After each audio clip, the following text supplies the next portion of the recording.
A very good morning from the KTN News Center here in the Kenyan capital, Nairobi, and welcome to Kenya's premier political show on Sundays. That is Sunday edition here on KTN News. Thank you for joining us. In the next 120 minutes, we shall be trying to dissect some of the biggest political stories in this country. We will talk about the sugar investigation. Is it time to do away with the joint parliamentary committee that has been probing this matter and go the way of judicial commissions? That has been a suggestion by Musalia Mudavadi.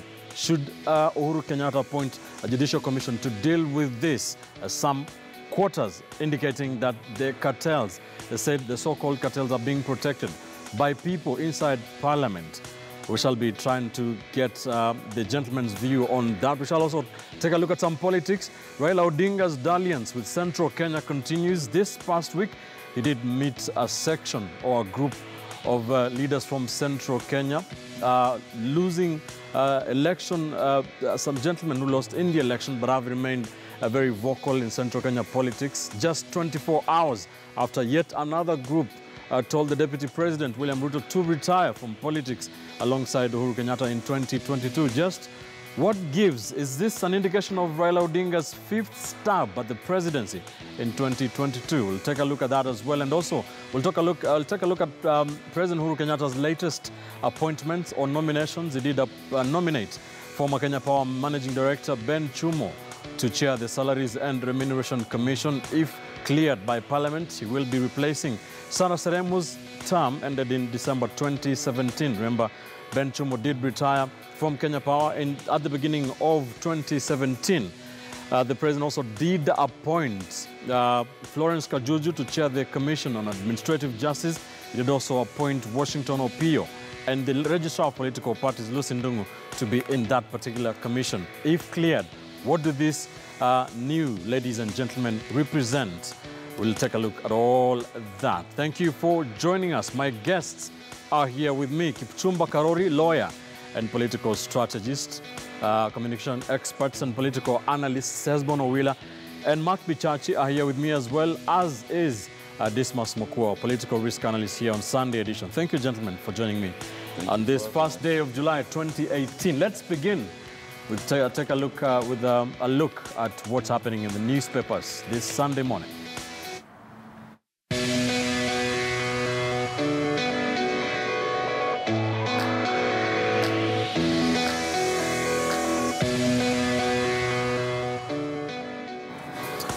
All right, let's begin with the Sunday Standard this first day of July 2018. During the last show, we did talk about so-called Jubilee marriage on the rocks, so to speak, according to the papers.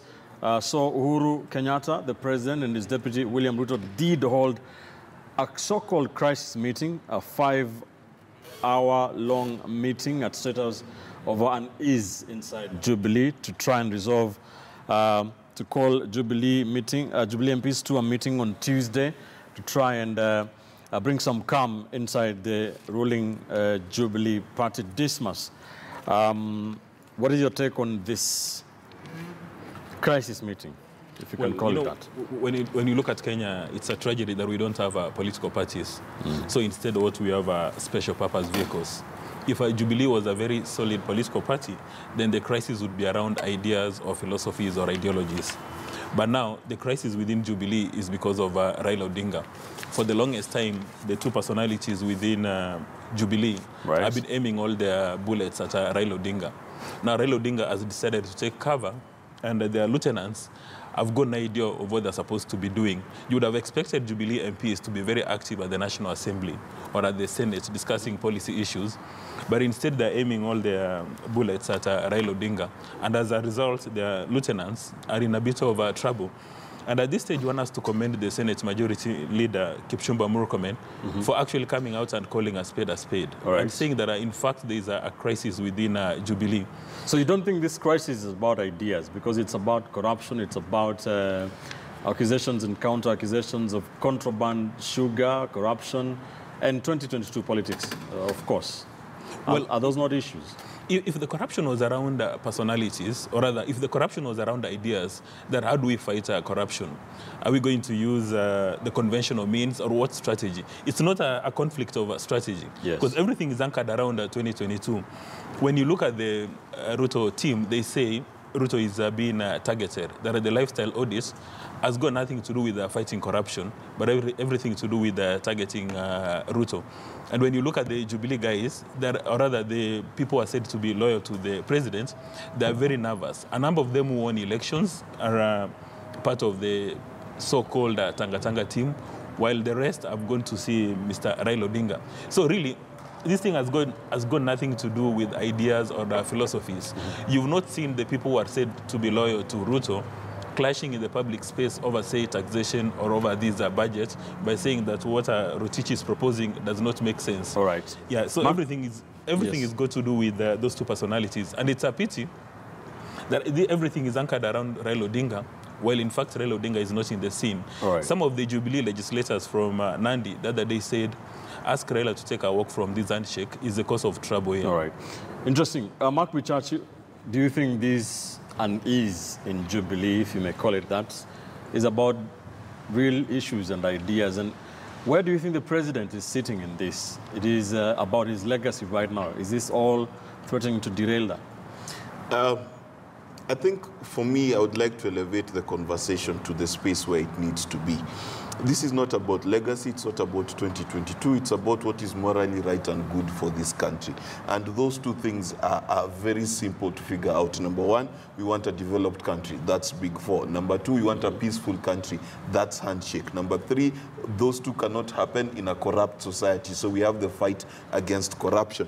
And I agree with Dismas. For me, it is a waste of time to stomach MPs and senators and politicians who want to talk about personalities, Raila this, William Ruto that, Uhuru Kenyatta this, instead of coming and telling the nation what they're actually doing in terms of how are they going to help the president fight corruption. They should be in parliament discussing the issues of our time, the defining moment in history that this last 6 months of Kenyan history have actually brought to the fore. This is the first time we have an opportunity where the opposition and government are united in terms of fighting corruption, in terms of the big four, in terms of building something that is concrete. Instead, what we see is politicians who want to waste time talking about camps. I've jumped from this camp to that camp. There is no camp. You tell me which Kenyan does not want to see the big four implemented. Tell me a Kenyan who does not want to see corruption ended. Tell me a Kenyan who does not want a peaceful country.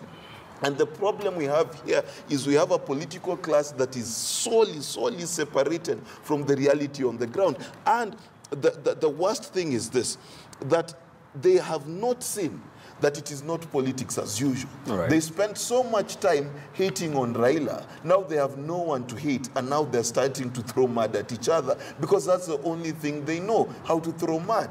And the reality of the matter is every politician listening to us today needs to wake up to the reality that Kenyans only care about three things: the big four, the fight against corruption, and peace in our country. Right. That's it. Husband, sources have told the Standard that the president said he does not want what happened to the Grand Coalition government in Mwai Kibaki's second term happen. Do you think, where is he coming from?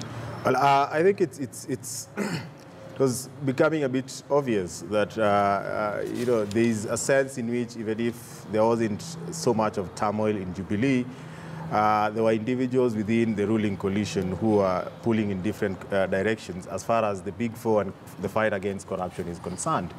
And those two actually had a potential of rocking the boat from within, and it is within the president's main domain to rein in. So I want to agree with him that without addressing all this, I don't think he would have survived with an intact coalition government. Because you look at Jubilee as it is, there are those who are of the opinion that fighting corruption and the big four agenda are mutually exclusive, which I totally disagree with. That if you want to achieve the big four agenda, one of the sources of revenue is going to be from, elimination of corruption completely, because then you'll have funds to fund some of the big four agenda. All right. But I also want to give credit to the majority, the Senate majority leader, that most of us were just seeing politicians talk. he actually came out and made it clear that there is an issue. And I think from his conversation in the public domain, he has drawn the attention of the president and the deputy president, and they're actually addressing the issue. Because it is in the interest of everyone that this government serves the public interest without focusing on 2022. All right. Kipchumba, the issue of lifestyle audits seems to be creating squeaky bum time inside the Jubilee party.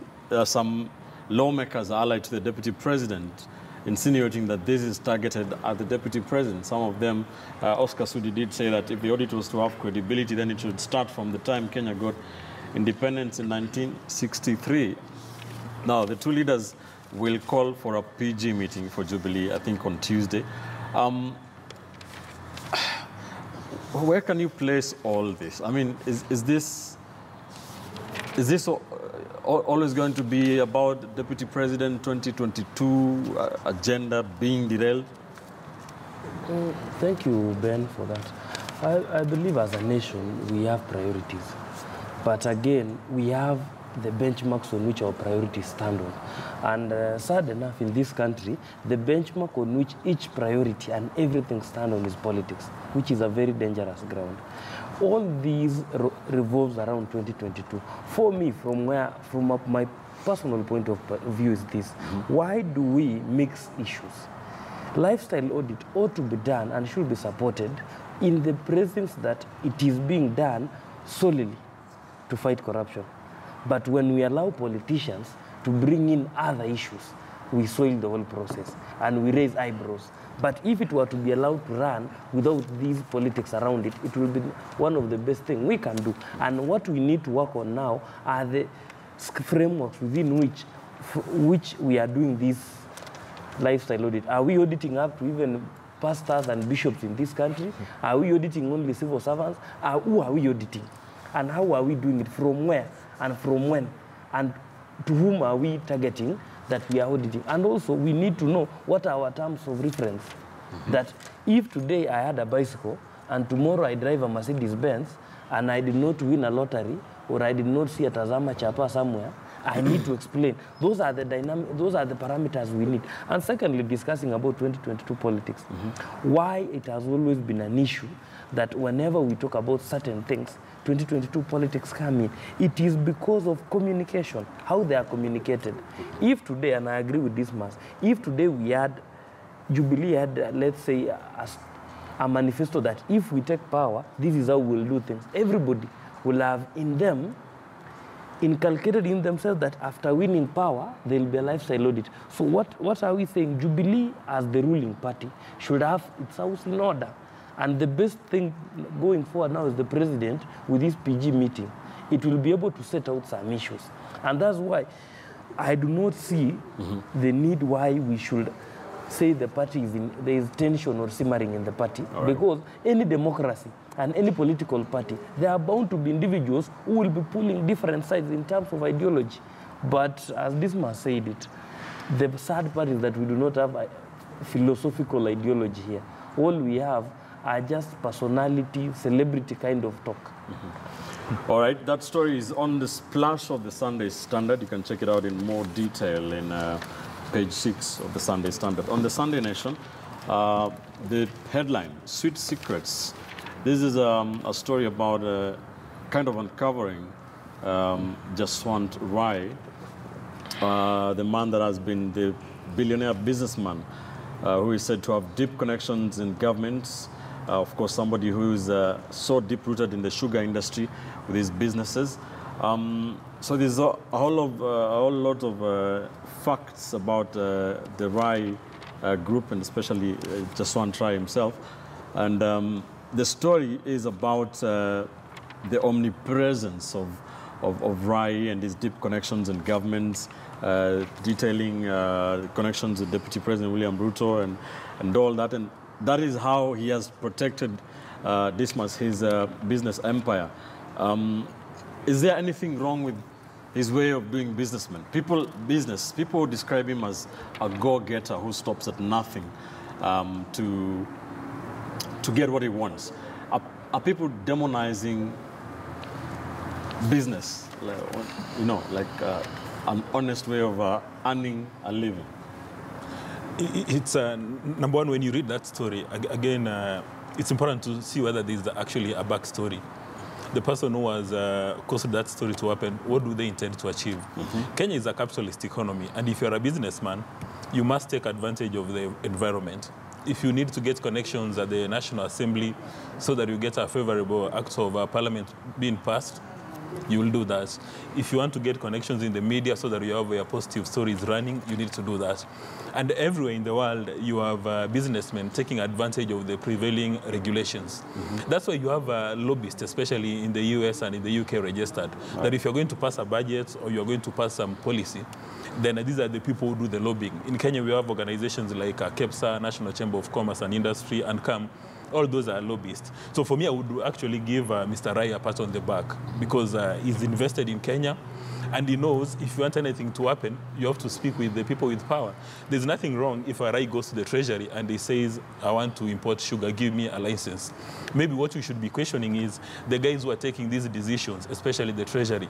Do they take these decisions with the public interest in mind, with the national interest in mind, or are they driven by selfish motives? I did a bit of research about Rai, and his record looks very impressive. That he's got 100,000 people supplying him with sugarcane, and they're paid within 7 days. If you speak to a normal sugarcane farmer in Western Kenya, they hardly get paid. But this gentleman, I understand, he pays them within 7 days. And he has employed, or rather he gets sugarcane from 100,000 guys. So for me, I think this is a capitalist with a success story. Maybe we need to go back and ask, when he does his lobbying, does he break any rule? If he is breaking any rules, then we bring him to book. If you look at Richard Branson, one of the richest men in the world, when he wants to go to a market, if he wants to come and do business in Kenya, I recall when he was setting up Virgin Airlines in Kenya, his first port of call was the State House to have a meeting with President Kibaki so that they can ease regulations on his business. So for me, I don't see anything wrong when you have a capitalist coming on board, taking advantage of the prevailing situation and making money out of it. Right. Maybe what you should do is now encourage him to ensure that he employs locals. I hope he doesn't get people from maybe India, because again, we have a problem with these multinationals. They tend to get people, say, from India, from Europe, at the expense of locals. All right. Mark, he has been accused of killing state-owned sugar companies. Does the success of private companies like his mean he will do what he can to kill state-owned sugar factories?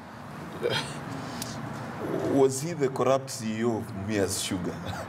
You know, the problem we have in this country is we like to spread mud around. You muddy the waters.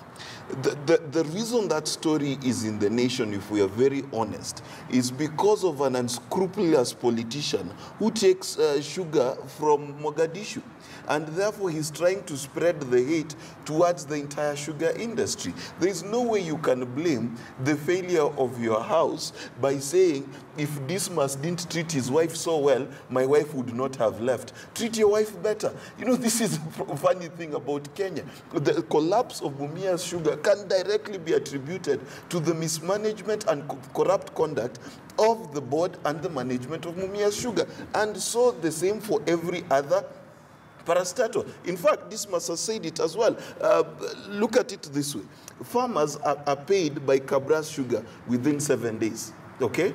I know for a fact that Mumias used to take 3, 4, 5 months to pay farmers, which led to the competition between Mumias Sugar and Sony Sugar, because some farmers were trying to see who will give them the best deal. Now today we have a situation where this guy is able to pay these people in 7 days. Is that sabotaging sugar industry? No, he's actually improving the standards. Also, we live in a capitalist society. What is our biggest problem with some of our big telcos? Monopolistic tendencies. So what are we encouraging? We're encouraging private sector to invest. Lastly, the fight against corruption should not be politicized and then to victimize natural industrialists in this country. We can't victimize someone who's built an industry. By the way, he's paid in salaries nearly 5-6 billion shillings ever since Cabras started. He's paid farmers. He supports rugby. He sponsors people in Western Kenya. He's done so much good for us to just sit there without a cause, without a red herring, without a smoke signal, without a fire, to throw him under the bus. And why are we throwing him under the bus? One, it is a racist issue because the guy is Indian. Number two, it is a political issue because the guys who bring the funny sugar from Mogadishu, have we seen them sitting in front of the parliamentary committee? No. Why? Because they are in that parliamentary committee. I'm not ashamed to say it is the politicians, by the way, in parliament, some of whom are very senior, who have brought in funny sugar and are trying to hide behind the names of people such as Rai to save their own skin. Ben, we'll get into that. Allow me to say something that is said which I find unacceptable. I don't think this thing has got anything to do with racism. I've never seen Kenyans looking at an Indian and complaining that Uyu ni Mwindi. I don't think so. You've spoken about the underlying stories about sugarcane from Mogadishu. Maybe that's where you should focus your conversation about the sugar from Mogadishu, whether or not we have sugarcane growing in Mogadishu.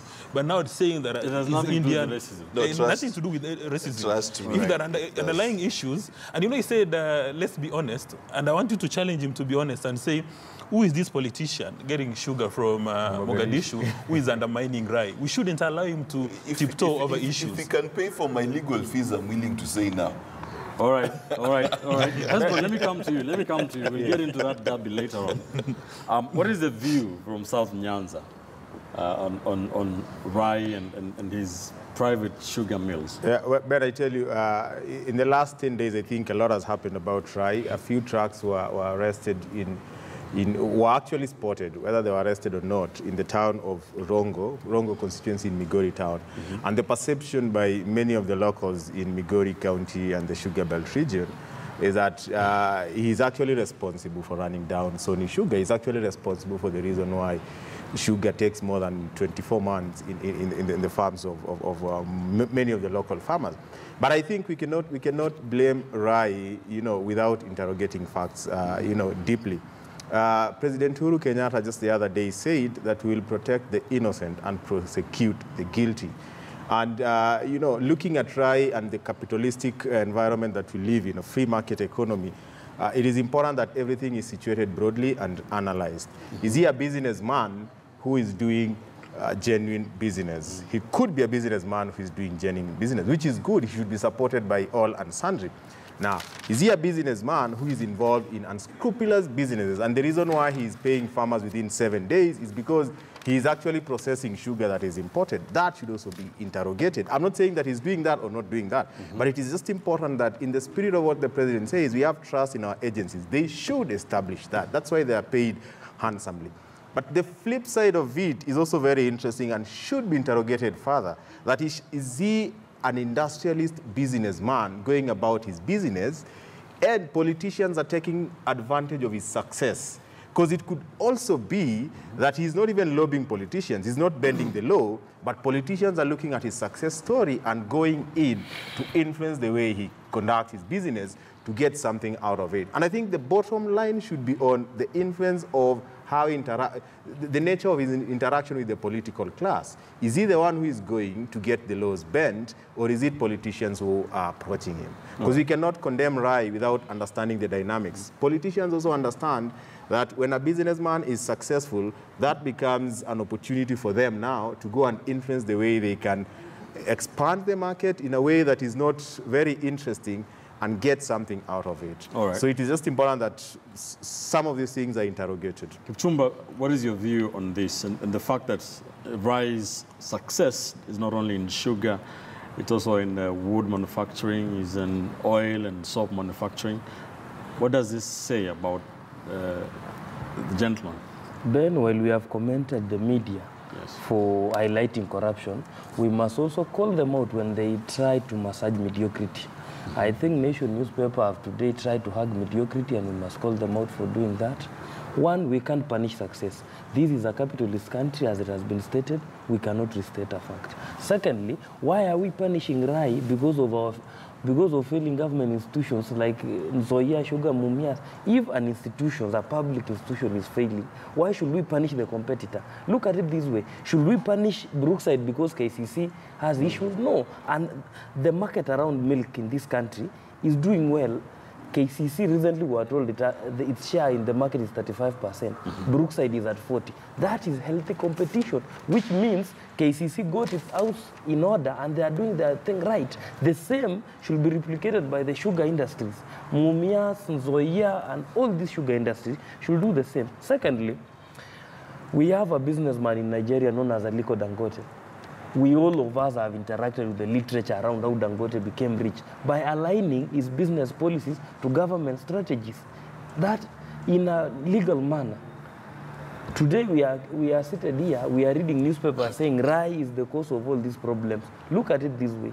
Are we supposed to punish success? No. The same Rai owns some sugar milling company in Tanzania. Is the Tanzanian sugar market in problems? No. We should not heap our Kenyan problems to an individual businessman. What we should be asking ourselves, what are our institutions doing? Whoever is supposed to regulate the sugar industry, whoever is supposed to regulate the imports of sugar, whoever is supposed to work on the sugar coming in through the Comesa corridor, whoever is supposed to work on the smuggling of sugar, they should do their job. Yeah. Rai, as a business person, should just operate within the framework of business. Right. And in a capitalist country, you can be friends with anybody. How many preachers and bishops in this country are friends to politicians? Have we accused them for using politicians to raise tithe? No. Yes. And you know, Ben, let's also be very careful as a country. That article basically states how Rai has made his money. And you can have a trade. Now, turn that script and look at these same politicians. Let's ask them, where do they get that money to take tithe of 300,000, 500,000 every week to church? That is the question. Right. We cannot victimize the person whose wealth we can account for and then praise the guy who's driving a Range Rover based on your money. You know, this country sometimes is insane. Right. As Kipchumba said, we need to have responsible journalism. What I would like to see is a piece like that on someone who stole money from the Kenyan government, how they hid the money. That's investigative journalism. You can go to Google and find that Rai owns Menengai. Why are you writing it in the paper? Right. All right, that is the Splash on the Sunday Nation. It has got a very detailed review here on the show. Let's take a quick commercial break here on Sunday edition, and this discussion sets the pace for what we'll be discussing after the break. We'll get into the probe in the sugar issues. The Joint Parliamentary Committee, consisting of the Agriculture Committee and the Trade Committee, have been investigating this issue. Some people think that this is not going to work. Musalia Mudavadi has called for the formation of a judicial commission of inquiry into this issue. Is it time to go for a judicial commission? We'll talk about that next.